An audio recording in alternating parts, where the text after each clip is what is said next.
Howdy, Goat Knucklers. It's Flo with Goat Knuckle Talk with Flo.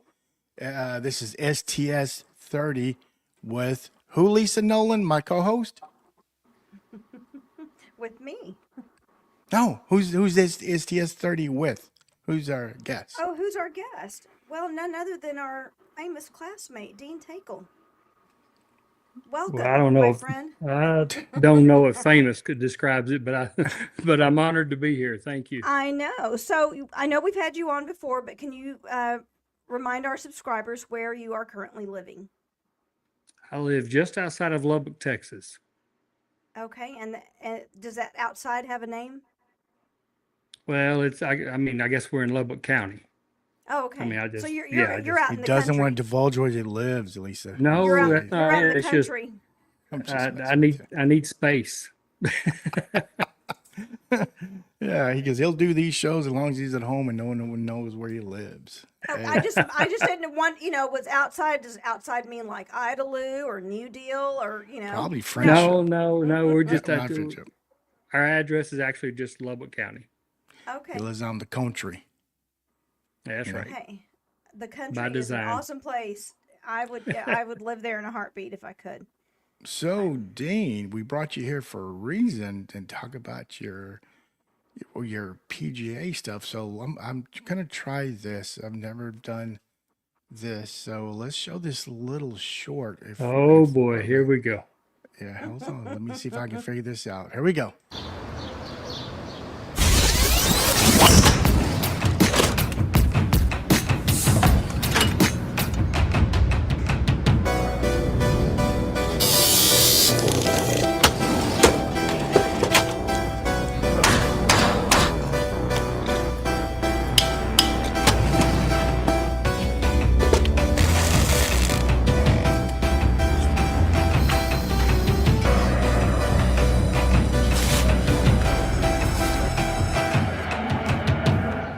There we are.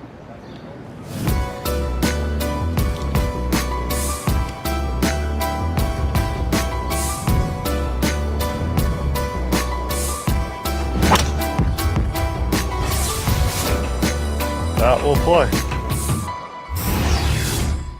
Nice video. So wow. so growing up, y'all remember like Dukes of Hazzard, Yes. and the theme song was sung by Waylon Jennings. Mm-hmm. Mm-hmm. And in that song, he says, "They keep showing my hands and not my face on TV. Yes. I have a face for radio. That's the reason they don't show that."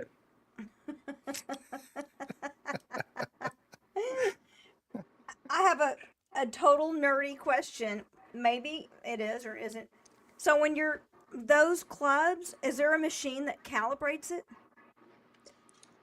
Yes, they're probably at this level. They're over calibrated, to be honest with you. Yes, they are very, very calibrated. I mean, from everything from loft lie to weight, overall weight, grip length, shaft flex, the whole thing. Yes.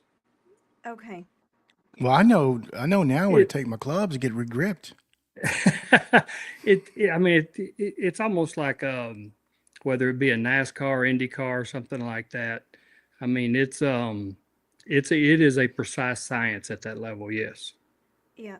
I sold my clubs because I don't golf anymore with two artificial hips. It's a little challenging, but I remember getting my first set of custom clubs right at the beginning when graphite clubs were coming out, and I was living in San Francisco, and I was so excited to finally have good clubs that I could halfway be decent with, and I sold them in a It, garage sale. as long as they look good in the bag, you were good all day. There you go. Yes, Well, let's yes. start from the beginning. Where did your mom and dad meet? Just kidding. How'd you get in this business? That's an interesting story. I had a side business when I was living in Fort Worth. I got into golf and then was poor at the time. Learned how to regrip, how to kind of rebuild golf clubs, and I lived next door to a guy that was basically he shagged bags for Ben Hogan. So I became friendly with the guys in the Ben Hogan company, and while I had my business, and then just popped off one night and to the guy that was actually running the tour side of the Hogan Company, and said, if you ever want somebody to run your tour, I guess, van or building golf clubs for tour players, give me a call. Well, 6 months later, he gave me a call. And then I'm like, damn, what do I do now? So that's basically how I got into it. I was in Fort Worth. I had a contract with the city of Fort Worth. I did Colonial, Mira Vista, Shady Oak, some of the upper end country clubs in Fort Worth. I did all their repair business. And so, doing it for the common golfer is one thing, but then doing it for these guys on tour is just a little bit different. But my ego was such that I wanted to know if I was good enough to do it for the best players in the world. Good for you. Nice. Was there a lot of were you nervous, basically? So that's a great story. My very first tour event was the U.S. Open at Bethpage on Long Island. So the guy that hired me from the Hogan Company, he and I flew up to Long Island, I guess in New York, and then drove over to Long Island. I basically took over the tour van that day, that Monday. So the first person to walk on the van was Hal Sutton. Keep in mind, I was still a fan of golf at this point. I was not by any means involved in the tour, and shouldn't have even been there, to be honest with you. But so Mr. Sutton walks in, and it was Mr. Sutton at the time. He walks in and he said, I need a new set of golf clubs to play this week. So now my heart rate goes to 180. I start sweating, and I'm like, yes, sir, Mr. Sutton, I'll be happy to build you a set of golf clubs. So I built this set of golf clubs. I checked it 10 times, the whole thing. So noon, he comes out to the driving range. He said, hey, let me hit these clubs. I said, sure. So I take them out to him, hand him a 7-iron, and he hits a shank. I mean, he hits a 30-yard right shot with the very first shot. Wow. So now I'm starting to really panic. Second shot he hits, and it's 50 yards right. And he just kind of looks back at me, and I'm like, Mr. Sutton, I'm sorry. I said, let me have this. I said, let me go double check it. I've checked it 10 times. I will check it again. So I go back, I check it, I come back. I was like, Mr. Sutton, everything is according to what the set that you gave me. I just duplicated the set you gave me with fresh clubs. He goes, let me have that 7-iron again. And he hits 2 or 3, just straight down the middle, stripes them, and then just looks back at me and grins. So that was kind of my initiation to the PGA Tour. I was back there wanting to cry at the time. I thought I was going to cry. And he's over there messing and with he's you. and he's messing with me the whole time. Yeah, I mean, we were going to say, "What's your welcome to the PGA?" And Yeah, that was it. That was it. I mean, he wanted to really cry. messed with you. Yes, I wanted to cry Anyone like witness no other. this? Anyone else witness this? Oh yes, yeah. When Hal Sutton hits a shank, everybody looks up. So, and since then, Hal and I have become great friends, and I've learned a lot from him, and so. But at the time, I didn't think much of him that day. Did he grin at you after he hit straight down the? He got that little smirk on his face, and he goes, Yeah. "Well, let me try one more," and he hit one that was just perfect. And I just threw the rest of them down, and walked off. I was so mad. So shit. I mean, he made you. He allowed you to take those clubs and go back to the van and shake them again. He went that Absolutely. far. It was a full-on goat knuckle to be. There you go. Oh my God! Thank you. He's the first guest to ever say goat knuckle, I believe. I know. I've tried to No, I've go tried ahead. to explain to people what a goat knuckle was, and I just tried to tell them, hey, when we were growing up, you cut somebody down, it was, a goat. And then we started using that little goat knuckle symbol and the whole deal. So I get where it came from.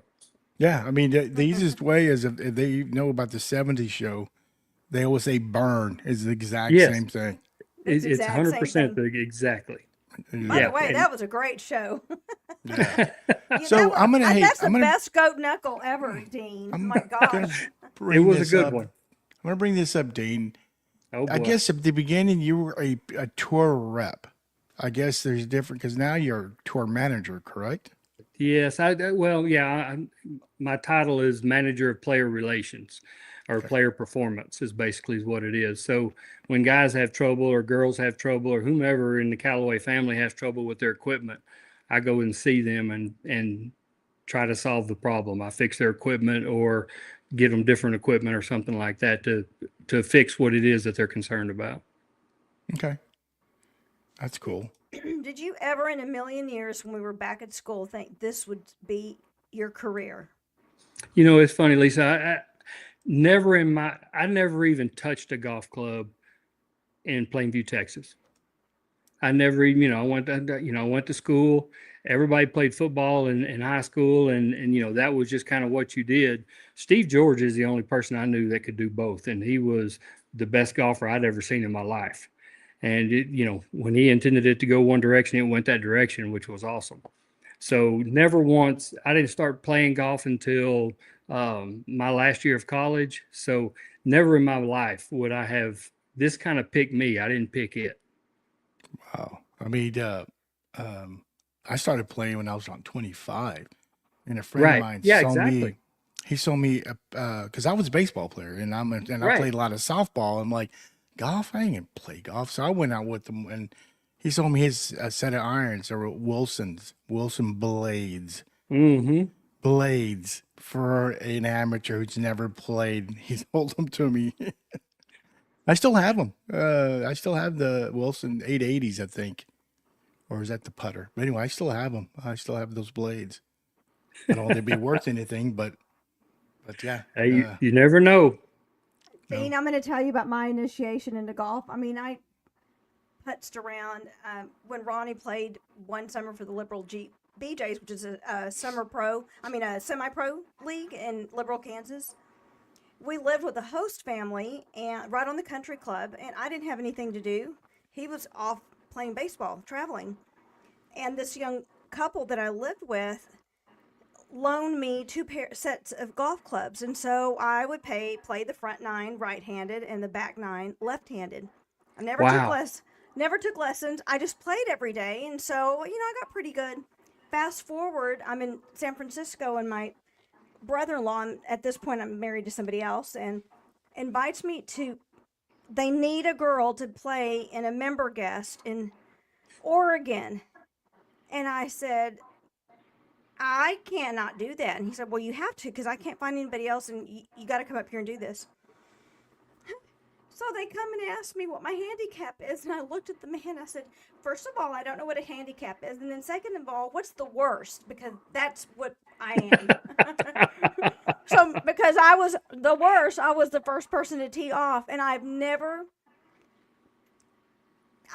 trembled so hard in my life. And you could have heard a pin drop on the golf course, and all you hear is one person say, bless her heart. That's awesome. And it pissed me off. And I thought, you MFs, I'm going to show you. Man, I hit it just straight down the fairway. I carried the team. I'd never played in a tournament. I'd never done anything like that before. Anyway, I was a nervous wreck. If you can play right-handed and left-handed, you can play the game. 100%. She's ambidextrous. She is. That's crazy. Well, I think once you're an athlete, you can, if you have good hand-eye coordination and muscle coordination and proprioception, you can get it. I just didn't have the training, right? Nobody ever That makes taught sense, me. yeah. Yeah. It takes an extraordinarily long, and I mean, it's very time consuming. Very time consuming. I mean, to get very good at it, you have to play and practice a lot, probably too much. It's the hardest game I've ever played. By Oh, far. absolutely. It is. I tell my buddy, like, it's an easy game, I bet. No. No. It's difficult. It's So so going back to mental. your going back to when you started, did you quit your job yet? Or was this kind of like they're gonna see if you're gonna work out? Or, I mean, were you hired or no? I did not have a plan B. I did not have a plan B. I went out there and did this completely blind. I didn't know if I was good enough to do it. I didn't know any of it. And this will be my 26th year on tour, and I learned something new every day. Wow. It's a lot of fun. What's the hardest part about your job? Like, what are the biggest challenges that you face in this career? Um, Obviously equipment's a big part of it. So I'm a liaison between professional tours and our R&D department. So explaining what our players need to our R&D guys, which are all very, very smart people. And so for them to be able to speak the way I speak or the redneck that I speak, hey, some things are samey, some things aren't. I just need a skosh more. I need a skosh less. They're doing a very great job of interpreting what it is that I communicate. But probably the hardest part of my job is just the different personalities, just dealing with different players, understanding what players need this, what players don't need that information. Some players want to know everything. They want to know how it was built. They want to know everything about it, CG locations, all this other stuff. And some players just like, hand it to me. If I hit it good, I'll hit it good. Do So they? Are you just doing learning the this different personalities. Are you doing this at the tournament, or are you doing this before the So tournaments? so we generally our tour van will set up on Sunday and we work Monday, Tuesday, Wednesday. We have to leave by 1 o'clock, 2 o'clock on Wednesday to get to the next event. Our tour van does. So a lot of it is done during those 3 days on site because they change equipment depending on course conditions a lot of times. But at the same time, I spend a lot of time with these guys and girls in the off season, at their homes and things like that. So some players are willing to do some work during the week, and some players are like, "I'm here to play a tournament. I don't want to deal with anything," and so you just kind of have to learn the nuances of each personality and what the player desires. Well, I Can mean, you at the end share? of the day, yeah, I'm sorry, go ahead. I was going to say, can you share a couple? Surface job.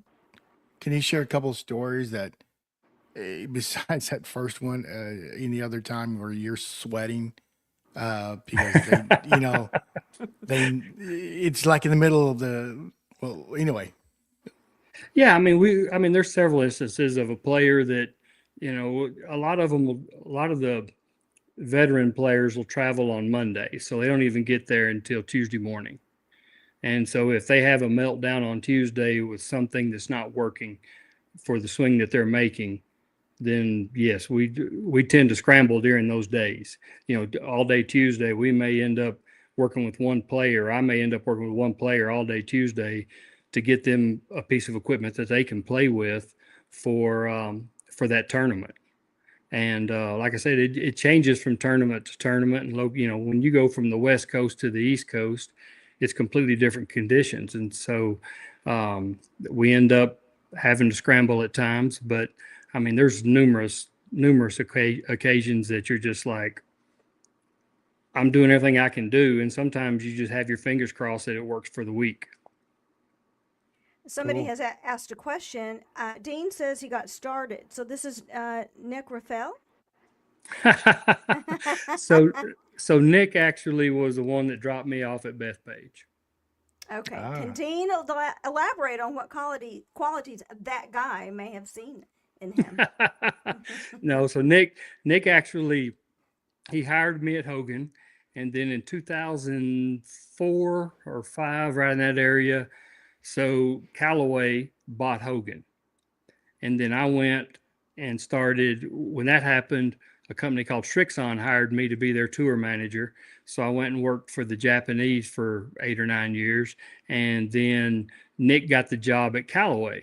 So Nick became the vice president of tour operations at Callaway, and so he rehired me at Callaway. So he's to blame for where I am right now. Okay. Nice. I Well, figured hey, that I've was got an a insider surprise. question. Well, hold on. I was going to say surprise. Coach, can you hear us? I got Coach Billingsley supposed to be on. Coach. Hello. There he is. Hey. Hear me? Coach Okay. Bill. Okay, you're on, sir. Yes, sir. Well, he I hear posted. you. You can't hear me?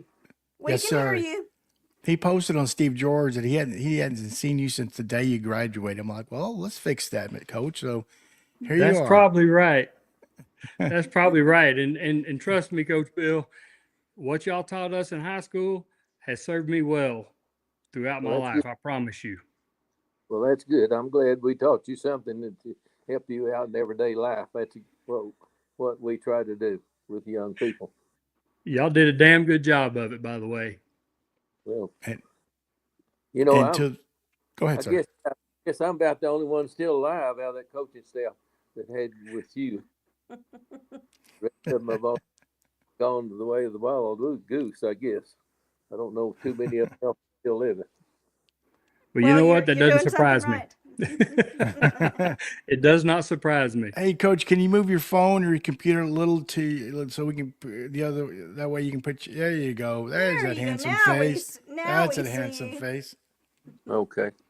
So, Dean, can you share a story about Coach Bill? If you can remember way back then, back in 82, 81. Well, you were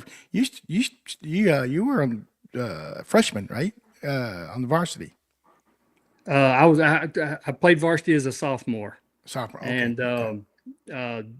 probably the thing I remember most about Coach Bill was it didn't matter if it was 30 degrees or if it was 130 degrees. The energy was the same. He brought it. He brought it every day. Yeah, I hear he still is. What I understand, reading an article when he That was on our doesn't surprise show. me. He still shows up to the field house at what 4:30, 5 o'clock in the morning, Coach. Well, now they got a sensor. You can't get up until about 5.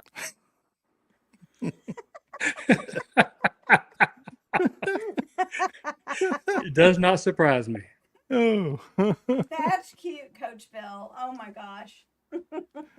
Coach Bill, I mean, he would, if you caught a pass and were going to the end zone or whatever, he'd be right beside you yelling at you the whole way. You ain't running fast enough or you're not doing enough or whatever. He had the most energy of all the coaches.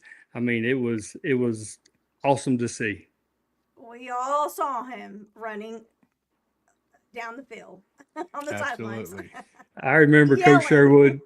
Coach Sherwood just look over at him. I mean, Coach Bill's running up and down the sidelines, yelling, screaming, hollering. And I mean, there was never a lack of energy. And if I recall, Coach, and correct me if I'm wrong, did you chew back then, or Deb? Every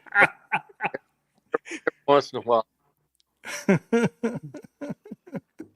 I can tell you, after a conversation with Coach Bill, you had as much on you as he did on him.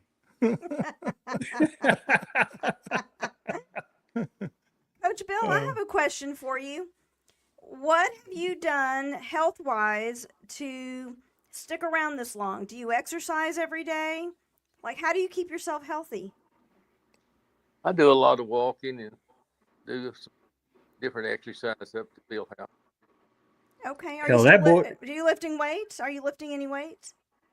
No, I don't lift any weights. I do some other things. I do a lot of stretching and lifting and trying to Plus, get he better. probably goes. He goes to old Mexico to eat breakfast almost every day, or at least on Saturday or Fridays or Saturdays. If I got what Johnny Hill told me.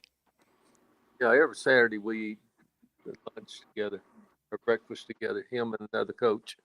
We go every Saturday morning. We didn't go this last week before last because of the snow and the cold weather. We didn't get out. 3 days I didn't get out of the house. That was the first. I can't imagine you being closed up in that house for that long. I bet the carpet's worn out.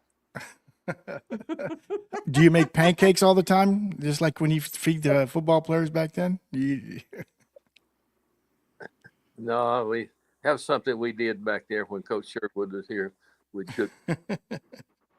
Oh, Those were, we lost by the him. way, Always. those were the worst Pretty pancakes game. ever. Everybody says that, Dean. Everybody that we've had Those on were- says that we're awful. There's a reason we had to go to the field house and take a nap before the game just to get over those pancakes. I know we talked to several people who have been on the show that said they threw up every week before the game from those pancakes. Did you ever throw up? The coaches blamed it on us being nervous, is what happened. But it was because of the pancakes that we had to eat. It was the reason everybody throwing up. Oh, Oof. Well, like a hey, lump Coach. of dough in your stomach. Yeah. Hey, Coach, thank you for coming on and saying hello to Dean, and wish you the best of health. I don't know if you can hear us.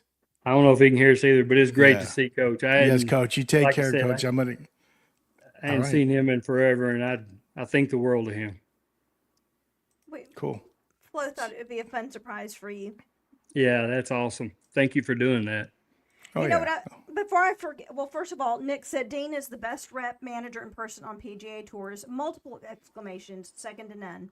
So how much did you Well, pay him?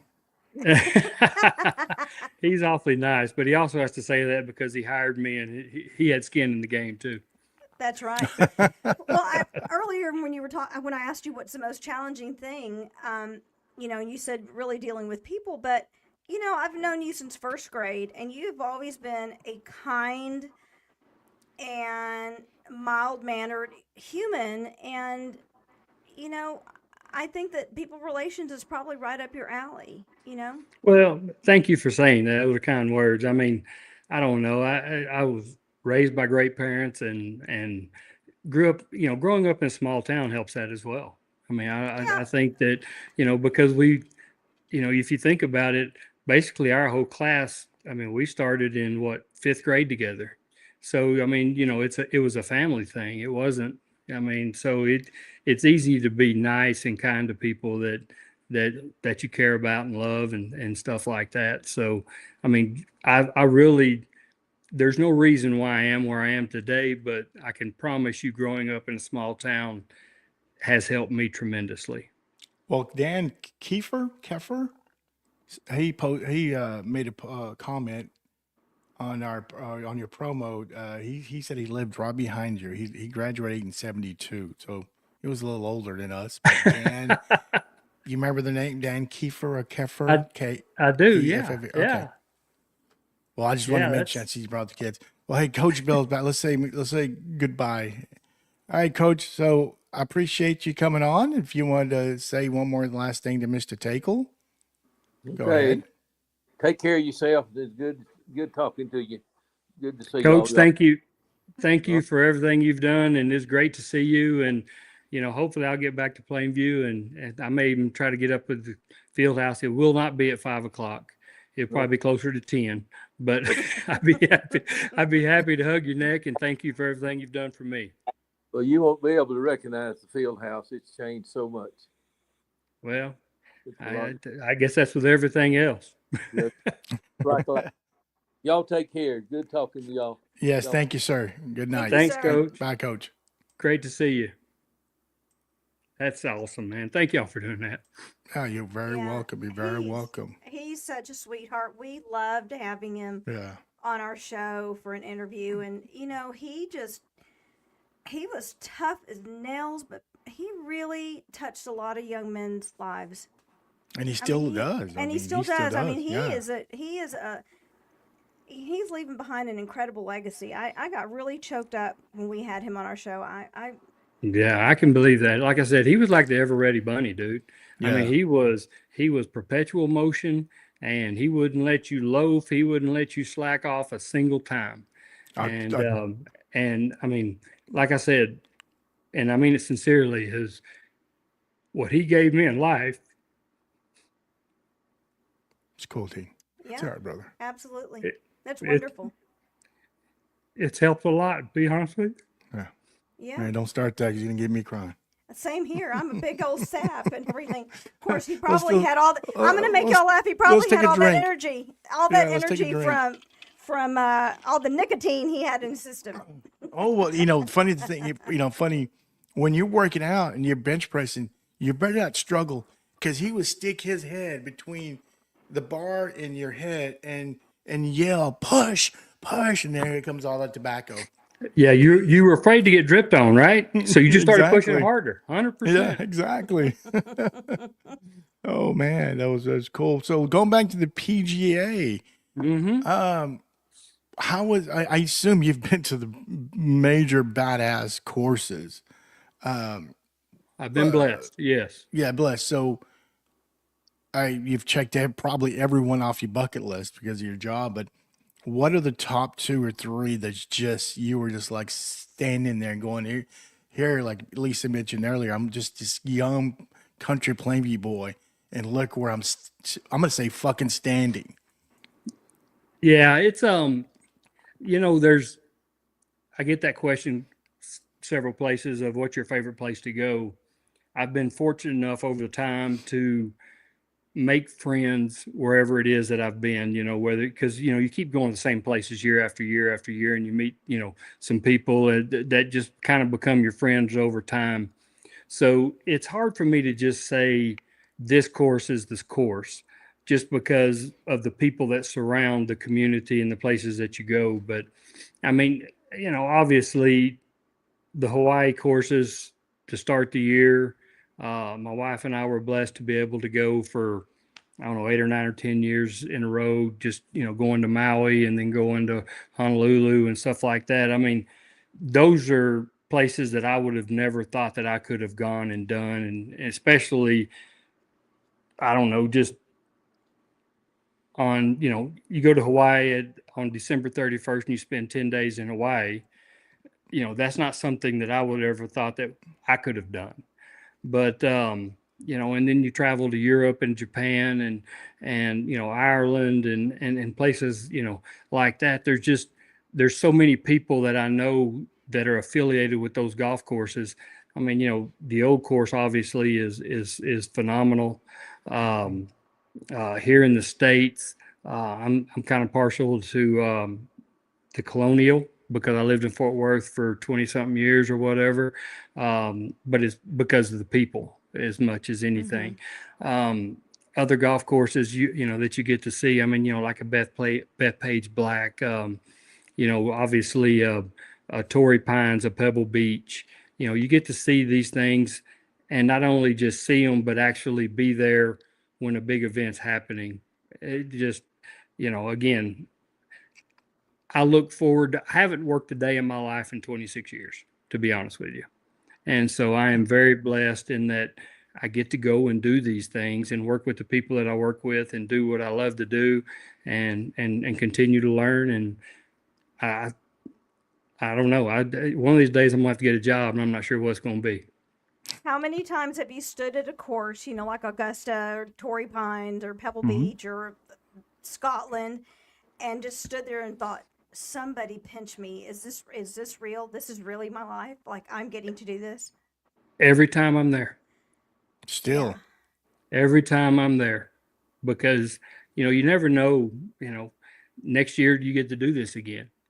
And so you try to take full advantage of the time you're there. And I don't know if next week my wife and I are going to Pebble Beach next week. And so I don't know, is that my last time to be able to walk around Pebble Beach and help players and do things like that. And so that's what really makes it special is when you go to an event like that and then you actually help a player do something, whether it's with their golf clubs or course management or whatever, and then you see them on television on Saturday and Sunday and they actually do well.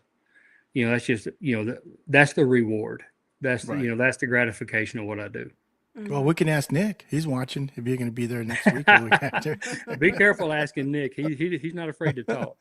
So I want to get a little behind the scenes. Okay. When I watch these stuff about Michael Jordan and a lot of the basketball players, they're always playing cards. They always mention the card games, the gambling. I mean, I'm not talking about the gambling, but did you guys do anything for fun when in the evenings? I mean, did y'all get a card game going? So yeah, in the early days, it was different than it is now. It's changed, and people call it the Tiger effect or whatever. So, I mean, it used to be you went out with players, Monday night, Tuesday night, Wednesday night, or whatever it was, and you go to dinner and you just go have fun and do things. And now the players, this younger set of players, I'll call them younger because I can, that it's all about golf. It's all about, the fitness, the nutrition and things like that. So things have evolved. Like Coach Billingsley said, you wouldn't recognize the field house. Well, from the tour in 2003, 4 or whatever was way different than the tour it is now. again, there's more responsibility on the players. They have more responsibilities with media, and then they got to go get their workout in. They got to get their nutritionalist. They've got, commitments with some of their sponsors, things like that. It wasn't always like that. I mean, it used to be these guys were really good at golf, and they didn't really have to do much to be that good at golf. And so there was a lot more free time. Yeah, think about the '70s players. They were out of shape. Oh, They weren't I thin. mean, They weren't that thin back then. right. I mean, it was like, hey, we go play a practice round, we go into the bar, we have a couple of beers, have dinner, that kind of stuff. Yeah, And that really smoking. doesn't happen. That doesn't happen as much anymore. Well, the technology has evolved, the science has evolved in Mhm. terms of biomechanics and human mechanics, and you know, like you said, there's more emphasis in nutrition and fitness and training the mind, and it's become a bigger business that Oh, is it more encompassing than back when we were growing up, or even yes, earlier and than that. they're playing for millions and millions of dollars, and they're the CEO of their company, and That's so true. they are they are very tuned into that. I mean, I don't know if y'all saw last week's broadcast or 2 weeks ago maybe at the Amex where Blades Brown. He is one of our young players. He's 18 years old and he's playing in the final group with Scotty Scheffler. And at 18, he's more mature than I am at 60. And Is this that's the the guy? truth. Is this him? No? No, Okay. that's I'm that's my sorry. brother. That's my brother from another mother. Okay. That That's is Mike Sposa. He is he played on tour in the Corn Ferry Tour for 12, 18 years, and we hired him. Callaway hired him. He was actually quit playing, became a shaft rep, and uh, and then we hired him as a rep. And now Mike actually runs our what we call Callaway Next, which is our junior program. And so he starts contacting kids while they're you know 14, 15 years old, and damn. and starts putting them in our product, and he has done an awesome job. He is over Callaway, basically Callaway Next worldwide. And so our junior program has taken off because of Mike. He was a Walker Cupper. He just got inducted to the Tennessee uh, Sports Hall of Fame. I mean, he was one hell of an amateur and professional golfer. Cool. Wow, that's exciting. Yeah, I'm he gonna is, but he is my brother from another mother. He and I are tied at the hip. let me show a couple more photos that I found Oh on the boy. internet. So I don't, that is actually, I believe at Riviera. So Roger Cleveland and I, the guy to my right, we're working with Christian Bazindahoot, one of our South African golfers at the time. He has gone on to PXG from now, but we're working on wedges and wedge grinds with him at that point. cool. Look at that, Wow, I can't believe guys. you came up with that picture. Hey, the internet. Hey. I'm gonna show you one It kind of more. scares me. It kind of scares me what's coming. Well, this one I think when you first started, the beginning. So That's Brian Davis. Yes, Brian Davis. That's when uh, I was with Strixon, and actually I'm doing a loft and lie on his irons right there. But Brian was a phenomenal player. Still is. He plays on the Champions Tour now. But yeah, he was one of the first ones on our staff at Strixon. well, sorry, Nick, for that image. My bad. No, Uh, Nick gets it. Nick had already actually moved on, and he went to work for Hal Sutton for a couple of years, so he gets it. yeah. Okay. Well, Lisa. Okay, well, so I asked you what was the most challenging part of your job. What is the most, besides seeing a player that you've worked with do well, like what else? What else is gratifying about your job, or fun or gratifying I, or I fulfilling? think I think the most fulfilling part of my job is I learn something new every day, So, and so it never I, gets mundane or I mean, boring. how's no, that? How do you learn something and every? I mean, well, I explain that. was I was blessed to be more or less taught by one of the last guys that actually built clubs for Ben Hogan. His name was Ronnie McGraw. And he passed a couple of years ago. He probably has forgotten more about golf clubs and stuff like that than I'll ever know. There was never a question that I could ask him that he didn't have the answer to. And he taught me an old school way of doing golf clubs that isn't, I guess, as popular today or whatever. But so he taught me ways to build golf clubs that I can do some things with golf clubs some of the newer guys can't do because it was an old school. So whether it's bending offset or onset or stuff, doing things to golf clubs, he taught me that, whether it be grinding golf clubs, grinding wedges, changing bounces, changing the way a club plays. He taught me more than, I don't know. I'm not doing a very good job of passing that on, and I probably should do a better job of that. But what he taught me was invaluable and kind of helped me get to where I am right now. That's wonderful. Nice. What about the like the food? I bet you go to plenty of nice, great restaurants. Dude, I mean, we're spoiled. I mean, you take a player to dinner, we go to the best of the best. And so, yes, 100%. We're spoiled. I'm sure my boss, if he sees this, probably is not going to appreciate it. But I mean, it's we eat very well in those situations.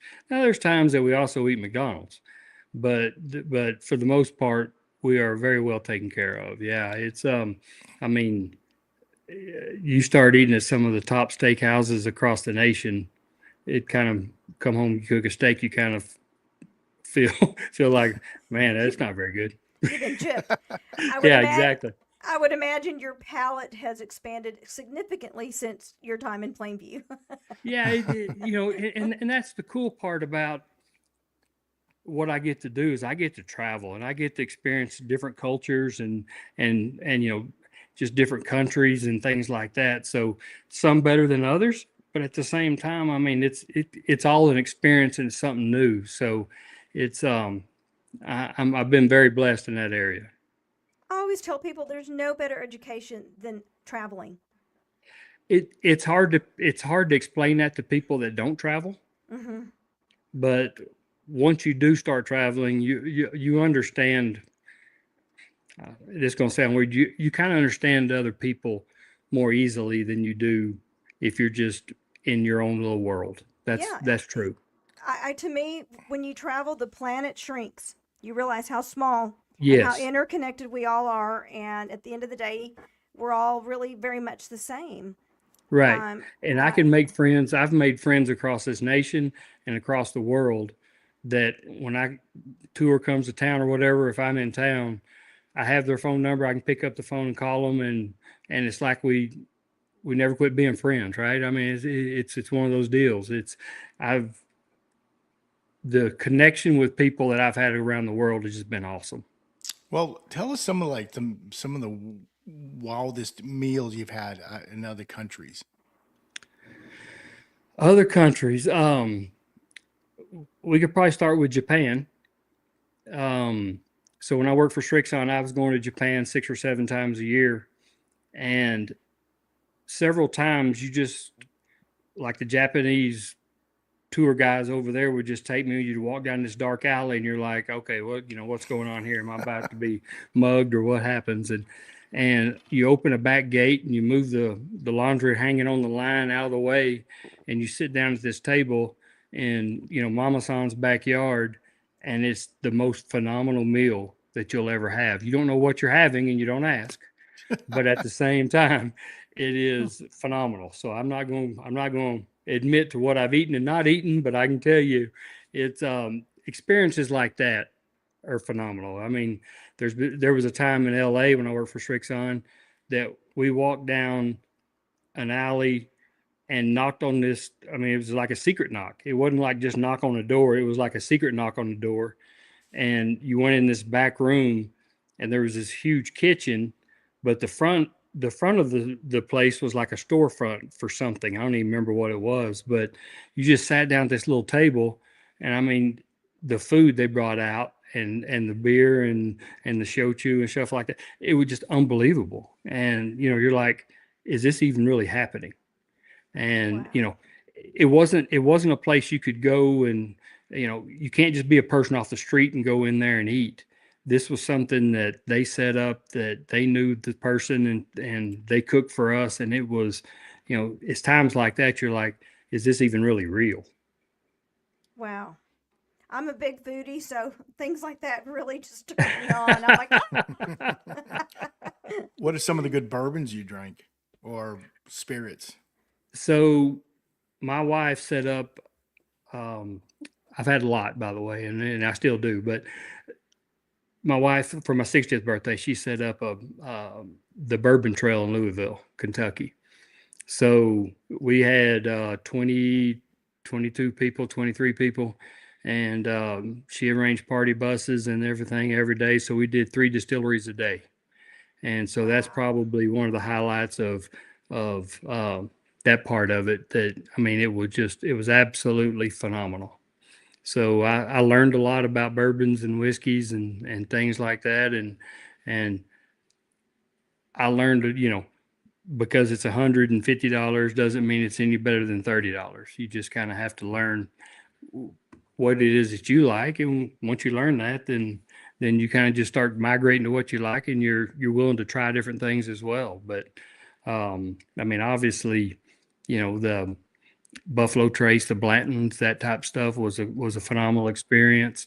We went to one little barn out in the pasture, and literally in the middle of a pasture, called Whiskey Thief. That they make phenomenal whiskey, but it's just you can't buy it. They just can't make enough of it. But it's on. She set that up as just kind of a wild card of, hey, let's go. Let's go experience this. And seriously, you just walk into a guy's barn, and he just got a big whiskey still up there, and you could tap your own bottle and put a label on your own bottle and that type of stuff. And so that was really cool. I'm pretty sure it's pricey. If it's, I bet it It gets a is, little man. out there. I I can bet it imagine. is. I want to do the same thing, Dean, but I want to go to Scotland and go on a Yeah. Scotch tour. Yes, Yes. that will be Yes. I mean, freaking awesome. that's on my bucket list. Single They malt, neat. Yes. they know how to drink it. Yes, they And do. when I got there, I didn't know how to drink it. So we just go up to the bar and we order a scotch or whatever, and they would put this little silver tin cup next to you that had just cold water in it. I'm like, I don't need a water chaser. I'm just going to drink this like the way it is. And I started watching the old men at the bar, and they would take that little cup and they just put 2 or 3 drops of water into Yep. the scotch, and it would open it up. And I mean, it makes it taste 1000% different than if you just drink it, like we drink it, right? Right. And so, you know, those little things like that you don't think about, but again, I try to learn something every day, and I learned that if you're going to drink a proper scotch, you don't put it on ice or anything. You just put a little couple of drops of water in, and it opens it up, and that's where the flavor comes from. So, That yep. you know, I would have never known that had I not been there. That's interesting. Yeah, because Good I love scotch is scotch. I love scotch. good scotch is like nectar of the gods. And I Yes, it love it. is. Yes, it is. Yes. Hey, so going back to the tour, is it Monday or Tuesday when they do the tour am? Is that what it's called? The The pro am is on pro-ams, Wednesday. the pro-ams, yes. Right. Yeah. Yeah. The pro But you're am's on gone by Wednesday. then, aren't you? No, I mean, we're there half a day, but if a player's struggling or something, we may go walk with them during the pro am just to So, verify that the corrections that we made were the right ones. well, two-part question. One, celebrities. I assume Uh you huh. met several. I And have. number two, have they any of them say, "Can you fix my clubs?" Well, all of them need fixing. Adjusting, But yes. I mean, understand that I'm coming from a perfectionist point of view.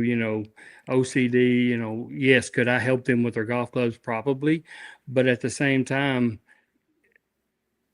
it's so much different working with a tour player than it is an amateur player, because a tour player is almost a robot. I mean, they repeat that swing time after time after time, and that's our job, is to make a golf club that performs with that golf swing.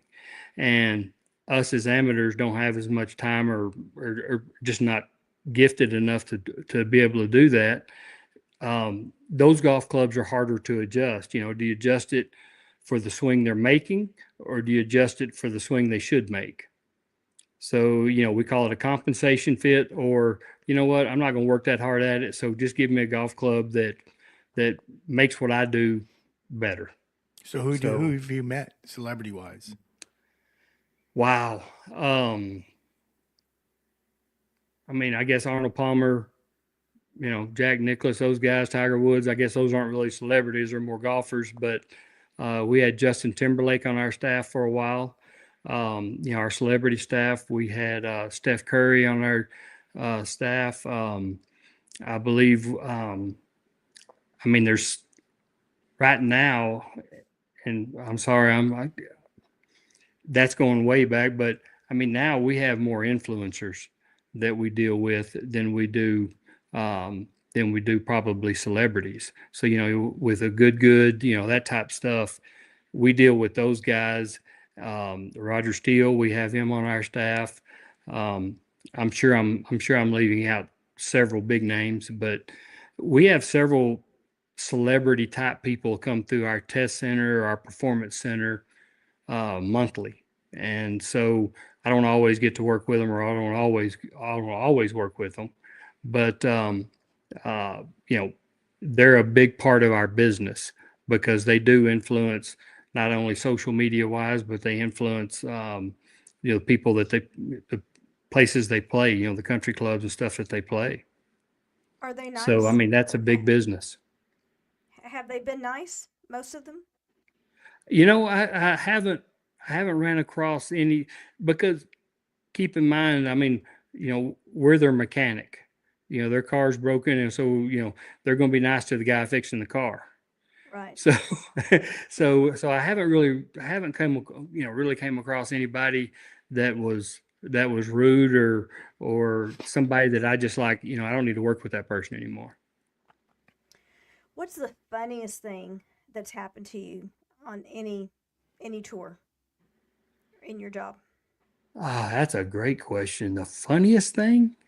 Yeah. I've had some tragic things. I don't know if Oh, I I don't. don't know. No, you know, like, were you walking the course with somebody in a pro am and tripped and fell? You know, face planted, or, you know, did Uh, you sit on something and somebody thought you'd soiled your I, pants? Or not yet, but I'm making shit up. So I don't appreciate you putting that evil on me, Ricky Bobby. I haven't had that yet. I mean, it's, you know, it's fun to be kind of, I won't say we're part of the show, but involved in the show. So the interaction between players and caddies and things like that, I mean, I always enjoy that. But as far as funniest, that's a great question. At least I've never been asked that. So um, I'm sure they're out there, and I'm sure somebody will remind me of them. Well, But someone just did. oh, Someone here we just go. did. Oh, that's so Callaway got involved with the Wounded Warriors, and a very good friend of mine at the time, he was at the PGA Tour. His name's Steve Kupcha. He's an ex-Navy SEAL, awesome guy, and he got us involved in the Wounded Warriors. So each event, we would on Wednesday, we'd set up a little station on the end, and we would set up these guys that have gone and fought for our nation. And there's times they've, you know, lost arms, legs, you know, whatever it happens. The tour would set two or three guys, they'd vet them out, and then they'd set two or three guys out to us, and we would actually fit them on site for new golf clubs and stuff like that. So one of the coolest things was I got to work with a guy named Leroy Petrie, which is a Medal of Honor winner. Um, while he was in combat, the enemy threw a grenade over into a courtyard where him and five of his buddies were there, and he picked up the grenade and go and throw it back over the wall. And while he had it in his hand, it blew his hand off. And so we were in San Antonio, the Texas Open, And San Antonio is a huge area for, they do prosthetics for a lot of our wounded guys that have fought for our country. And so they had made him, so he loved to golf and he loved to fish. So he made him a golfing hand and a fishing hand.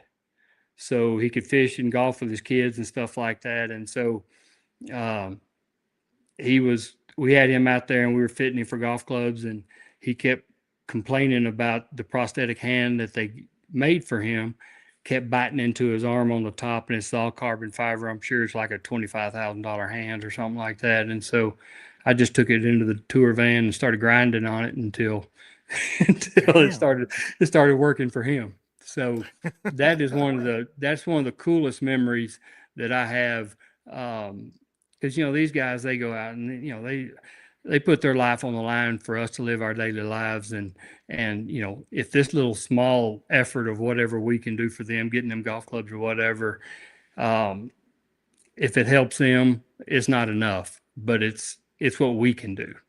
Yeah. But that was one of my greatest memories of, as far as the Wounded Warrior Project, was hey, helping Leroy hit golf clubs. Nice. What a wonderful story, Dean. It And is. That's now we're going to give you the moniker of the MacGyver of golf clubs. Well, I have the nickname of the outside dog, because Okay. I'm not a very good lap dog and I'm not very good at being on the couch, but I'm pretty good at being in the backyard. So let's go a little back. Let's go a little high school.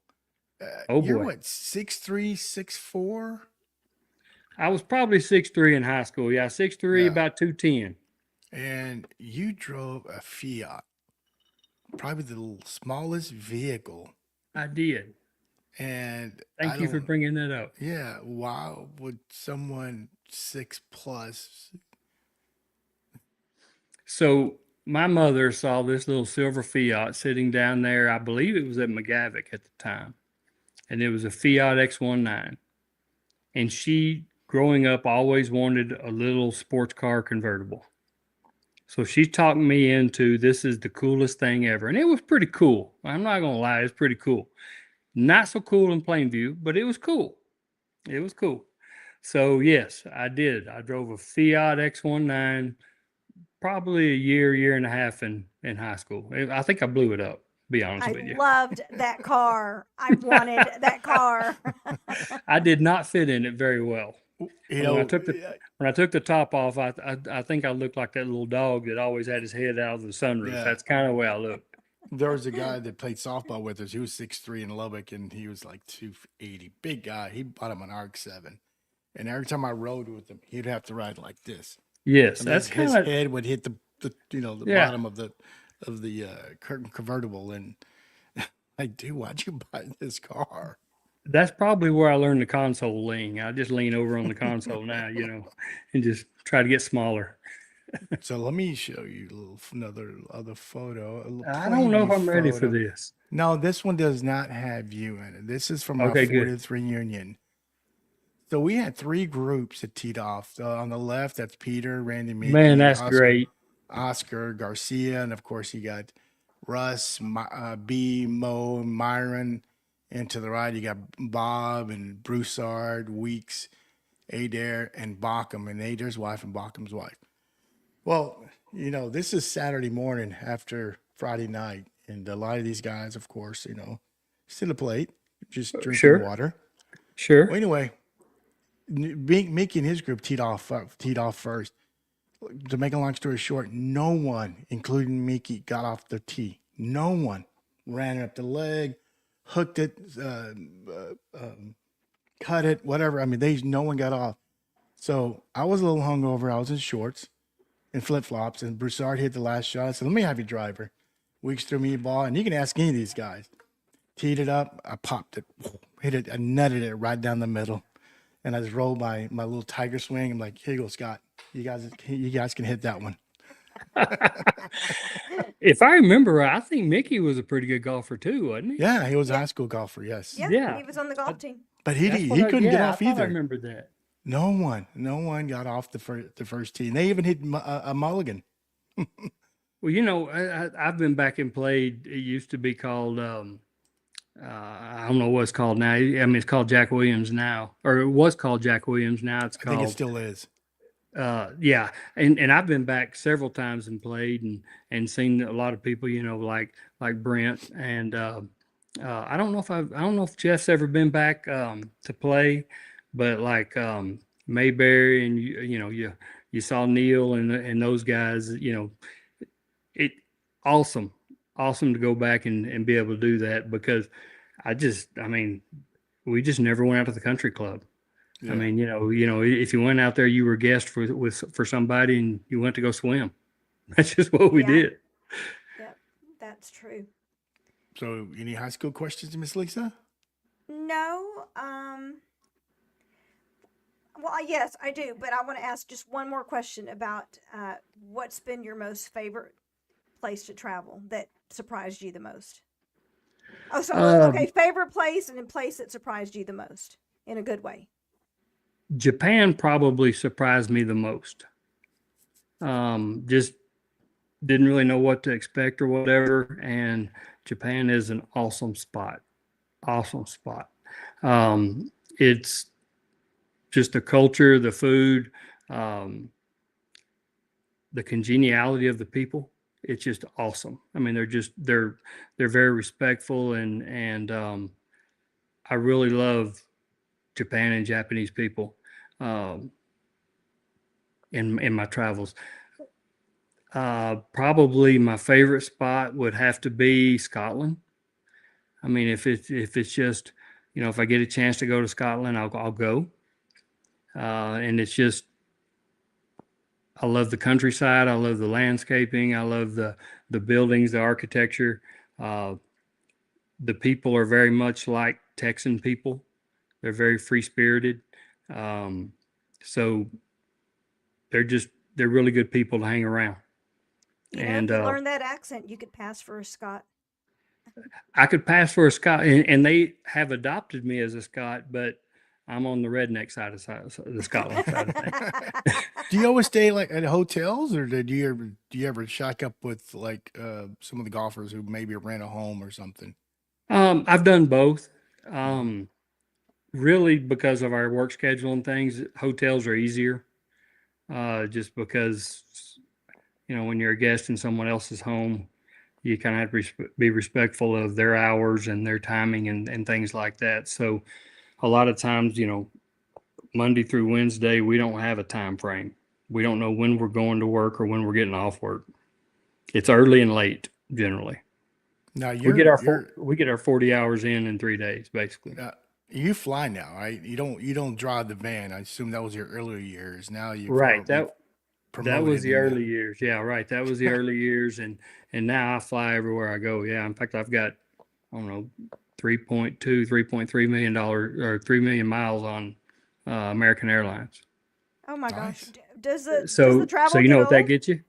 You know what that gets you is 3.3 million miles. They don't care if Miles. you fly 100,000 miles. They don't care. You don't get that plaque like George Clooney got in that one No, movie? I haven't gotten that there yet. Do you Haven't ever get gotten there tired yet. of traveling, Dean? Does it ever? There's some places that we go that, aren't as much fun to go as others as far as just getting there. Going back to once you travel, your kind of horizons are open and your tolerance for people are open and things like that. But the longer I've done it, I've kind of noticed that it's getting to a point where put your thing in the overhead and sit your behind down in the seat, please. So Yes. yeah, and there's inconveniences. You miss flights, you're delayed flights and things like that. But that's just kind of part of it too. Hey, And Dan, I don't mean Yep. to cut you off, but I got someone else. We got another surprise for you. Oh boy, I don't know ready if for it's this gonna one? be good. You ready for this one? I'm a crier. Big Daddy. Hey, brother. How you doing, man? I am good. How are you? I may be the best you've ever seen. Man, I miss you daily. I was sitting here. I thought, well, I ought to holler at him and see and say, man, I thank you for all the years of great friendship. It's been awesome. Dude, this guy right here may be the best human in the world. Mm. I I'm thought a long way from that. I thought Aubrey was because he handles your money. Well, he's a necessity. No, I Yeah. love me some Don DeLosier, man. He took care of me from the day I landed at UTA till the day I left. You know, here's the deal. I mean, I have a lot of love for Dean Teykl, but I do have a story that makes me wonder, Be careful. how much he truly loved it. Well, I've already said, you saw my post on your deal where the announcement was. I had some eyes that were about like that, like uh-oh. But I've got one that's relatively clean, Dean. Those are few Please and far share. between. Please share, Well, please. I guess it was either my sophomore year or junior year in college. Dean and I and a couple other guys ran off and went to Steamboat Springs, Colorado for spring break, Oh wow. and had a great time up there, and just guys that I really respected and liked, and had a lot of fun with, and uh, we went out and did all sorts of things during the night. Some of them you can talk about, some of them you can't. Snowed and played on the skis and all that fun stuff. Well, it got time to go home, and we headed to the Denver airport, and we're getting there a little bit late. I don't remember why we were getting there a little bit late, but we were. And as we're going in, I tell the guys that are with us, I said, "Hey, y'all go get my place, check me in, and I'll take the car back." And so I take the rental car back, and we get in, and I get back over to the airport, and I go in, and there ain't nobody at the gate.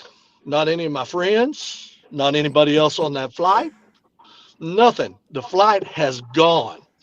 And Dean and the other guys that were there, just loaded on the plane and got going and left me there. And I wound up having to buy another ticket on top of the one that I had and get down to Dallas on another flight. Well, I get down to Dallas and I thought, well, my guys, this was before cell phones. So I'm thinking, my guys, they'll be there waiting on me. It'll be good. I get to Dallas, go off the plane, look, and there ain't a soul at DFW Airport waiting on me. So Dean, The in only all this the, great love he has for me, he shoved me on that plane and left me there by myself because I went and took the rent car back. the only Pretty reason sorry. that happened, the only reason that happened is because you were the only one that could go to Lone Wolf and make it. The rest of us were not smart enough to be able to make it.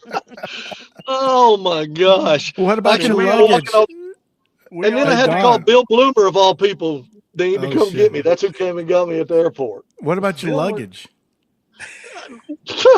There wasn't any luggage anywhere. I wound up getting it like 3 weeks later. It was terrible. Bill It was was a whole. always Wow. Bill was always the call when you needed an emergency because he'd come get you. He's But about a half our dad. That's right.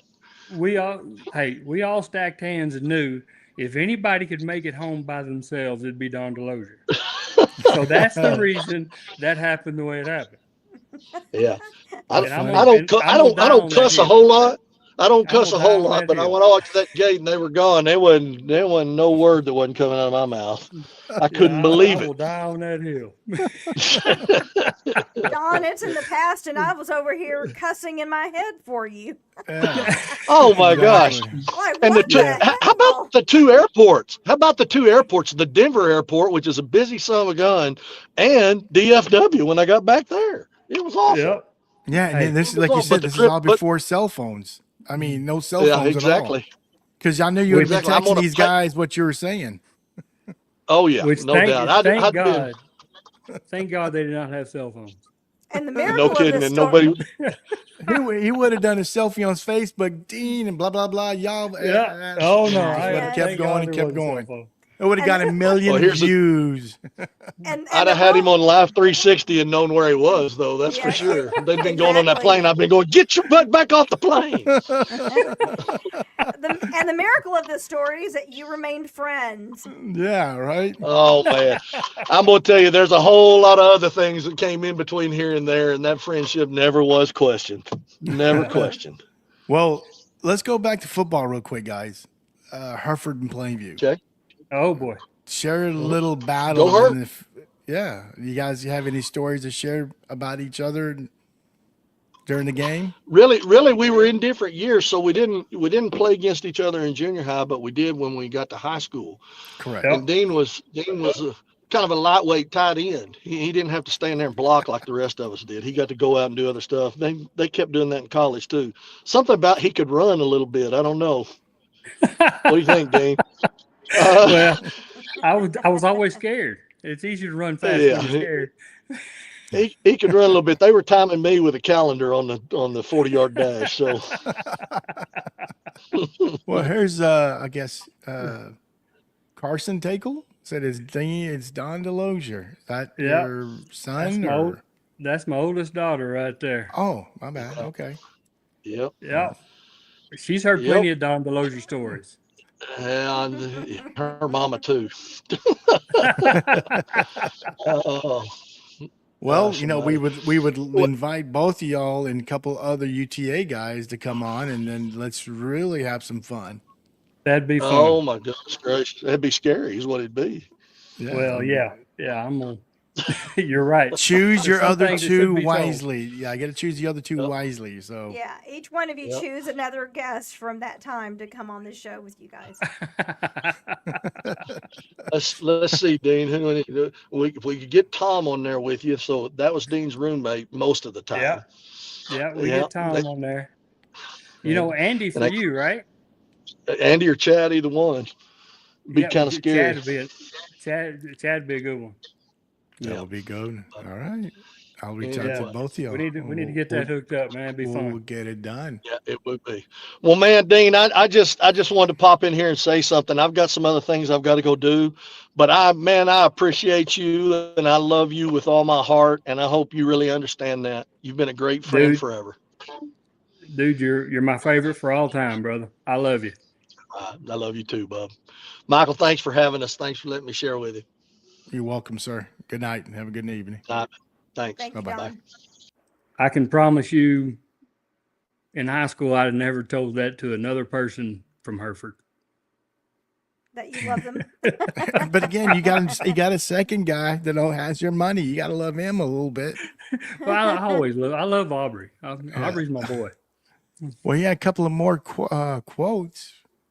He fights with American Airlines. Yeah, so Taylor, that's my middle daughter. I've had a couple of dust ups with American Airlines a little bit. I've mellowed since then because I've realized they don't care one way or the other, whether you're stranded or whatever. They try to tell you you're the reason that we fly, but I'm not the reason they fly. They just, you know, they got a business to run and they're going to do it the way they want to do it. And the only time I get a dust up is when I really need to be somewhere, whether it be home or whatever. I've had to drive home from San Diego, which is 17 and a half hours. I've had to drive home from Phoenix, which is another 12 hours. You know, you do whatever you got to do, but at the same time, yeah, I've had a couple of dust up with American Airlines a little bit. What's his he fight on the Twitter? Yeah, I got into a deal where I was,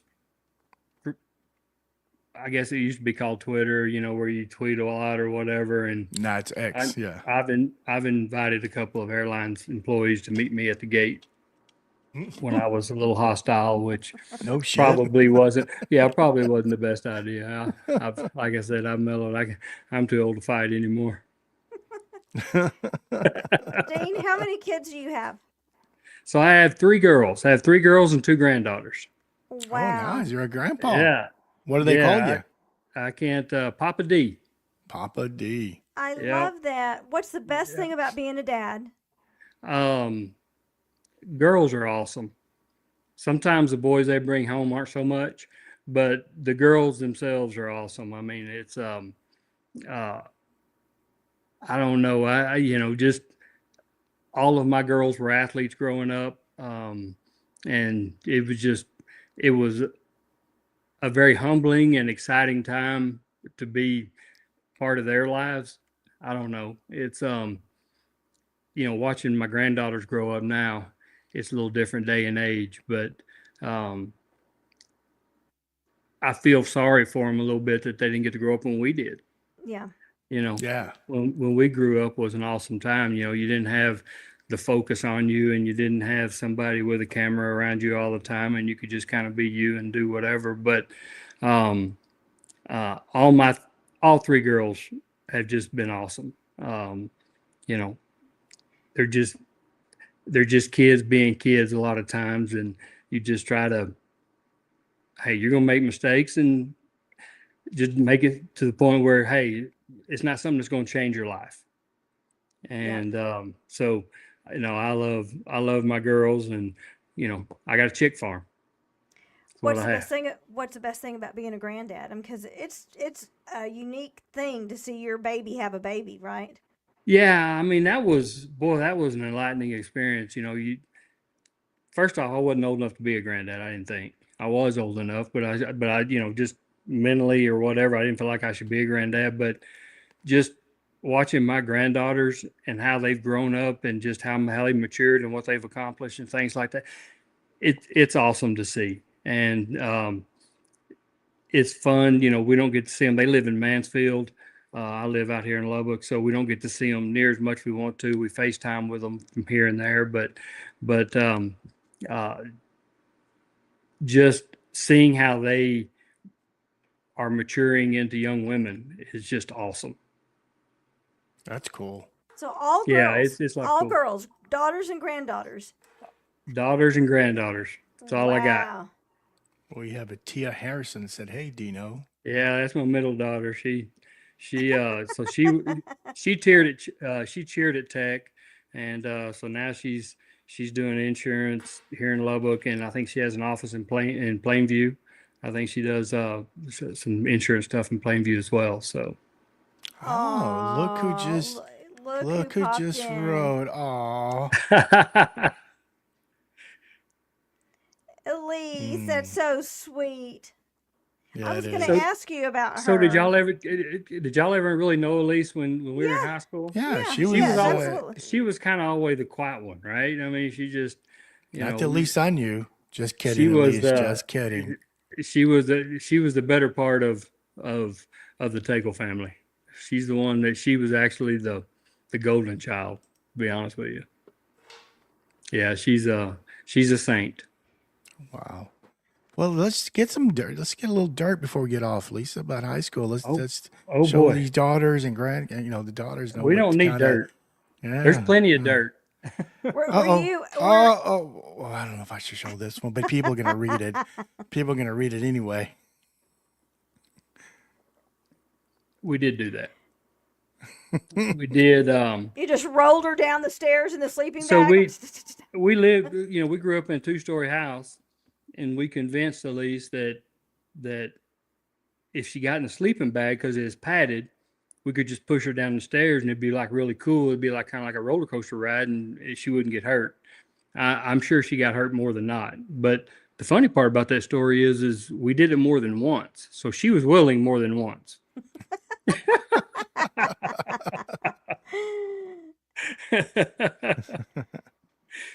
Yeah, Jeremiah is my brother-in-law, so that's my wife's youngest brother. And Jeremiah, he actually served a couple of tours with the Marines, and Jeremiah is my hero too for doing that. I mean, Absolutely.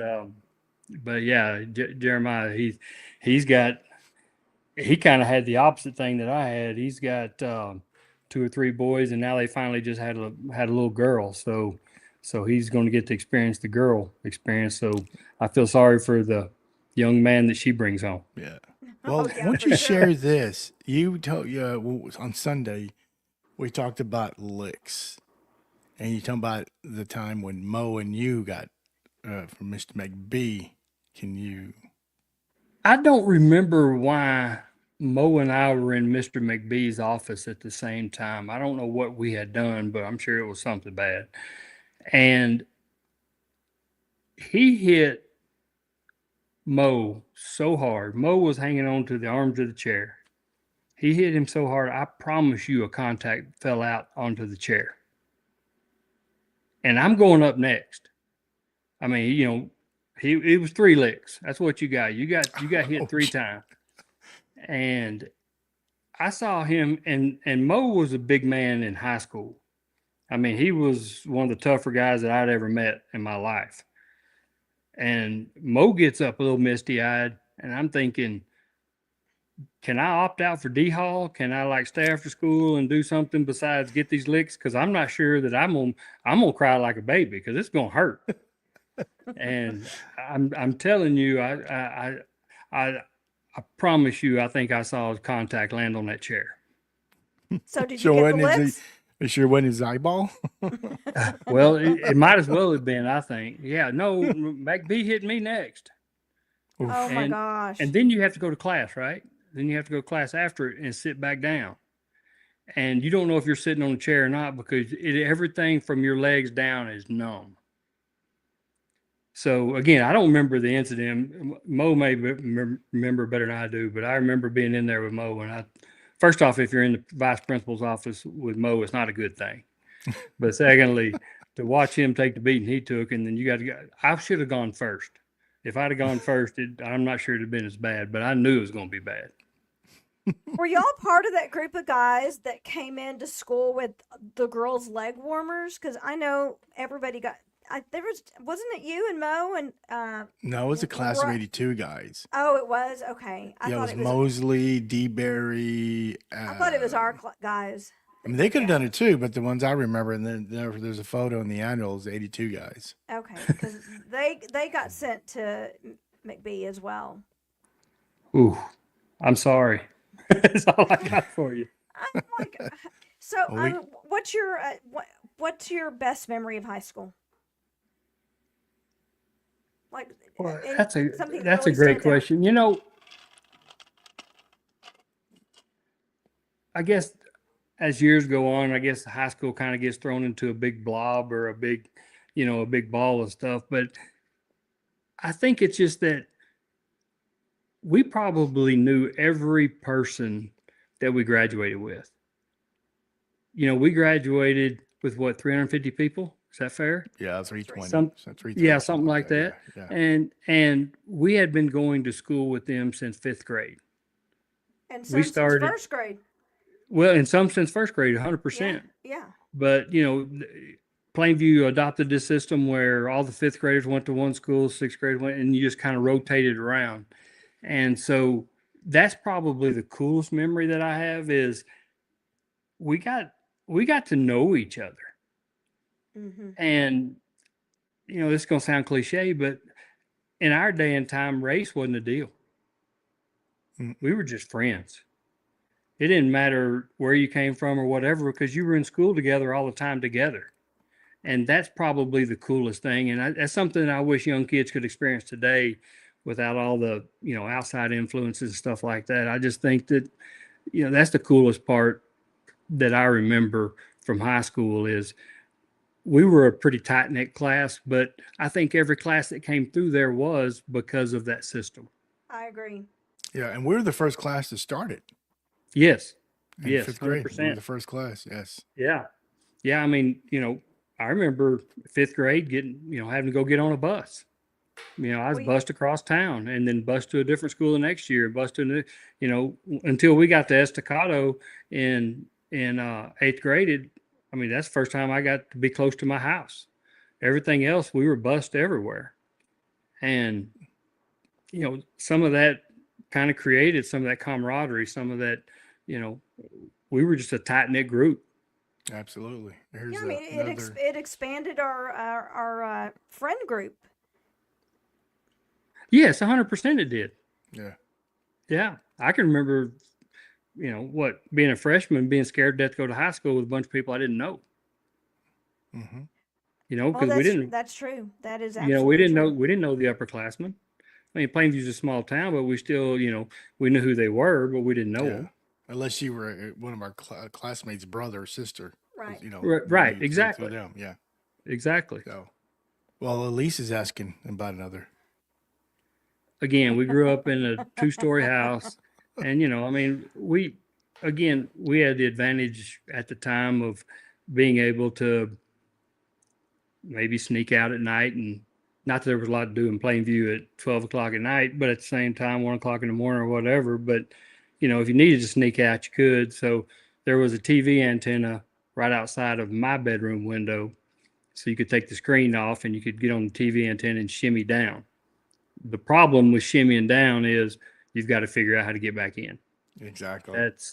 That's important to know before you shimmy down.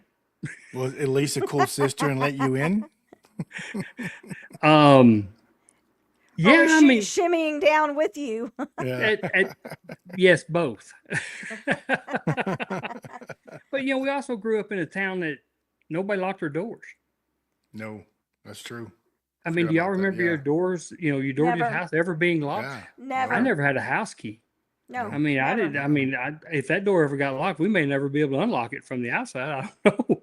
But I mean, so if you got out, I mean, if you were real quiet and the dog liked you, you could sneak back in sometimes. I'm sure my parents knew more times than not. But yeah, I mean, that was always a deal. Is if you snuck out at night, you kind of had to figure out a way to get back in. If you went down the antenna, myself. I was never strong enough or small enough to shimmy back up that antenna to get back in my window. Didn't you screw up the antenna though by turning it a little bit or? Nah, I always blame that on the wind. Come on, Michael.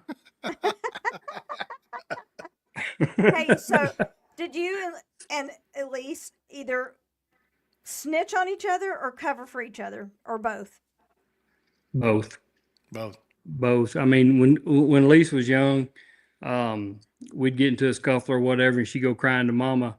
And so I knew I was in trouble. I was going to get a beating. And so I'd reach over and bite my own arm and put teeth marks in my arm. And then I'd go show mom, no, look, she bit me first. So I was that child. Well, So at least hey, at least you're watching this. If you still are, you need to come on so Dean can, write some stuff. I don't need her telling stories. I don't. What year did your sister graduate? How much younger is she than us? She was 2 years. So she 85? was a sophomore. freshman. She was a freshman when I think I was a senior. Yeah. So she Okay. graduated. Yeah. Yeah. Okay. Yeah. Which that was a beat down for her. Us being seniors and her being a freshman, because we all kind of, when we got the advantage, we would Yeah. pick on them a little bit. Yeah, but when you have a big brother, because I had a big brother, people kind of leave you alone. They're only going to razz you a tiny bit. It's just the two of you, right? Yeah, but Yeah, your brother wasn't 6'3". Well, no, I was. No, he wasn't. I mean, it was okay if I picked on Elise. It wasn't okay if other people picked on Elise. Right. Yeah. That's how my brother Oh, was. that's brotherly love. Hey, my brother was super protective of me, and I really loved him for it. But he picked on me all the time. He just Yeah, Well, but that's let what anybody big brothers are for. Yeah, but you can hold. I mean, you were a tough little, SOB. You didn't put up with shit. I mean, you were a cheerleader and all, but that didn't matter. Yeah, you swinging golf clubs both handed. I feel like you're okay. I was a sweet girl in high school. Yes, you So were.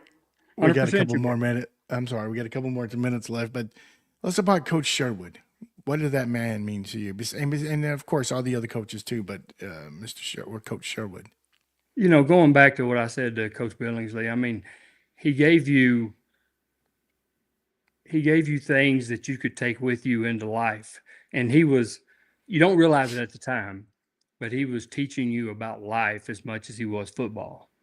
And I've had the opportunity to visit with several coaches that either were directly involved with him or indirectly involved with him. And he is the one man that people will tell you influenced their life over others. I mean, he was another father. And the worst thing you could do is disappoint Coach Sherwood. And you would do anything in your power to keep from disappointing him. Funny you said that. Mo has mentioned the story twice that I think he was in his 30s or 40s. He was mowing his lawn and Sherwood pulled up and Mo was drinking a beer. And of course, first thing Mo did is put it behind his back. 100% you would. For respect. Yes, you would. And of course, Sherwood says, Mo, you're, whatever age you are, you can have a beer. So No. But that's just a sign of respect, no matter how old you were. Yes. No. I mean, I think you could get anybody that had direct relationships with Coach Sherwood, and they'd feel the same. I Cool. agree. I didn't play, and I would have done the same thing. Yeah, he was that man. He was that man. He would get upset, but it was always in the heat of a moment type deal. But it was never ever personal, and it was never ever derogatory in any means. He was always, if he chewed your ass, you walked away knowing that you deserved that ass chewing, and he was right, and you can go forward, and your relationship with him has not changed. That's the best way to describe Coach Sherwood. Yeah, he didn't Cool. belittle people, No. and he had a really strong, quiet presence about him that just commanded respect. But that also was because of the way he carried himself and the way he treated people. Yeah, and the coaches that have, several coaches I visited with since then, they felt the same way. I mean, yes, he was the boss, but he never treated you like you were the employee. You were always in this together, and what can we do to make things better all around? And that was Coach Sherwood. Cool. Well, we're at the end. Well, thank you, Dean. I mean, let's. Man, You have anything else to say, Lisa, or ask? No, this has just been such a delightful conversation. Yeah. We didn't need questions or notes. Yeah, this was all well, organic. I am honored that y'all have asked me to be on here. I think y'all do a great job. It's fun to follow you guys, and it's fun to be able to kind of, I guess, in a roundabout way, be able to see people that we grew up with and that kind of stuff. Thank you very much for having me, and again, very honored. Cool. And you're during the golf when you're traveling. What you said, Monday, maybe Sundays or Mondays are good for you. Because I really do want to do the UTA with you and Delusion, and we'll do Yeah, the three other guys too. I mean, if you want to buy the other Sunday three. Sundays I'm usually traveling. Monday through Wednesday nights, depending on where I am, I'm in a hotel room, so that's always easy. Um, Thursday through Friday, I'm usually pretty good. I'm available, so anything I can help you guys with, I'll be happy to do it. So probably need to look at the schedule of the PGA and pick maybe like a Texas tour, Texas one. No, I Keep you can. the central. I'll do what I can to make myself available, and happy to do it anytime you guys want to. Oh, absolutely. That would be awesome. A lot of blast. And then I think one more person. There's a couple more, Dean, and then we'll let you go. Elise cannot be more proud of Oh, here. well, she's sweet. And then the last one. Let's see. Dean just wants you to know how proud I am of you and love you. That's my older sister. Oh, Yep. You know you Yep, had an older that's- sister. Yeah. I had Missy is my older sister. She's 5-6 years older than I am. Yeah. Oh, wow. She Okay, was- well, that, I didn't know that. Yeah, she was long gone. Yeah, she was long gone by the time we got in high school. you guys are spread out. Yeah. Cool. Well, sir, my hat's off to you. Thank you. Thank y'all for Thank having you. me. And you want to say anything else real quick, Lisa? No, Dean, it's just such a delightful, you're one of the few classmates that I've known since first grade. And Yeah. I've just always thought highly of you. And, I'm proud of you. And I think you're a really stellar human being. And I'm sure you've been a great husband and dad, and your family are really proud of you. And you make Plainview proud, and we're honored that you came on our show and that you're our classmate. So thank you so much. Well, no, thank you. Those are very kind words. Thank you. Well, hey, let me share one thing. You remember John Horn, right? Oh, yeah.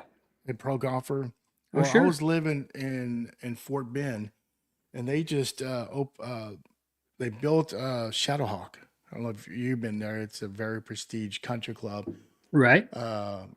Clemens was part of the member, and when I first called them to see what the initiation fee is, they said it starts $150K. I'm like, Right.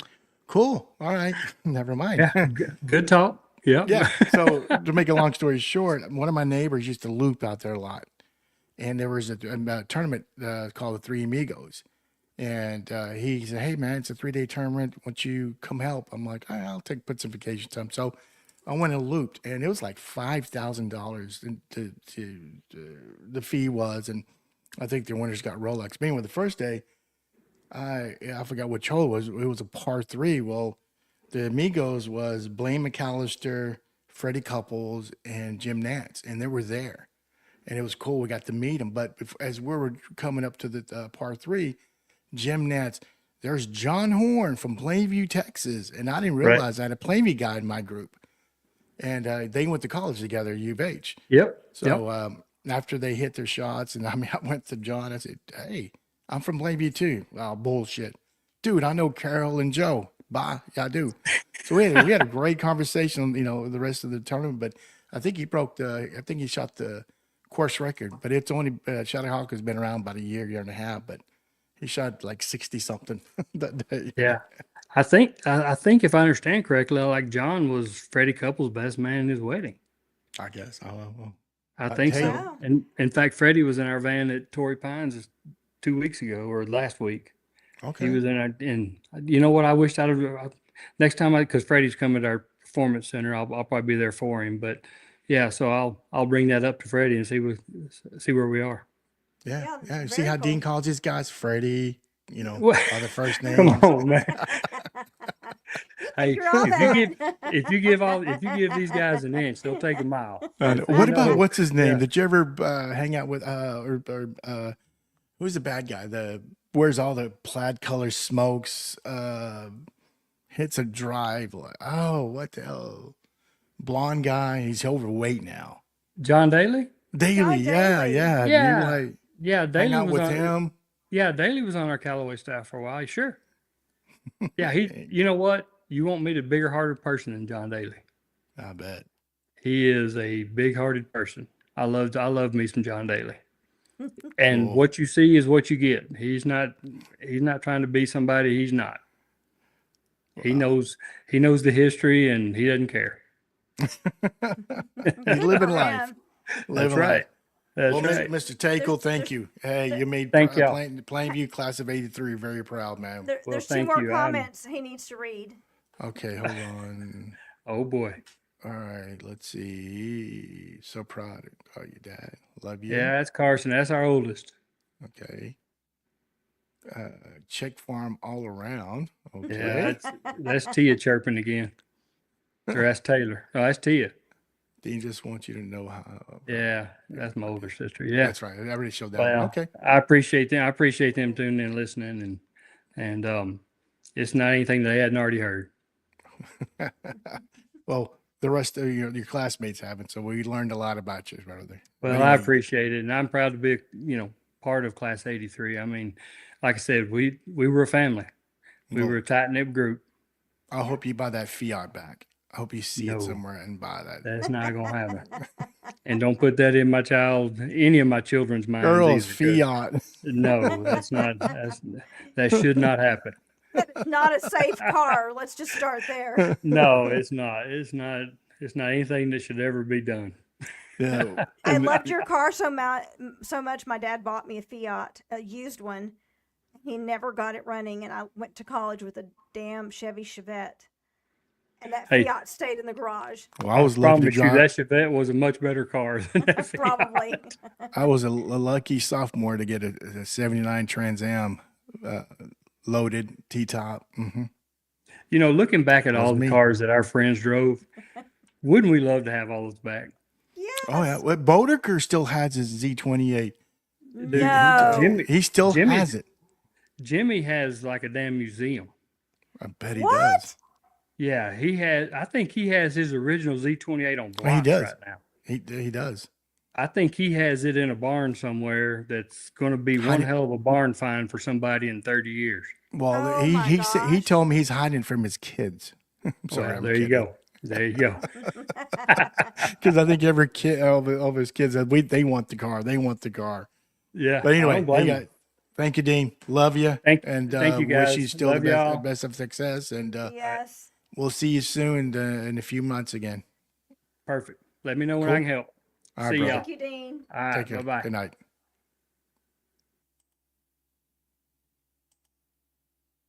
Man, I got to say this. He's a sweetheart.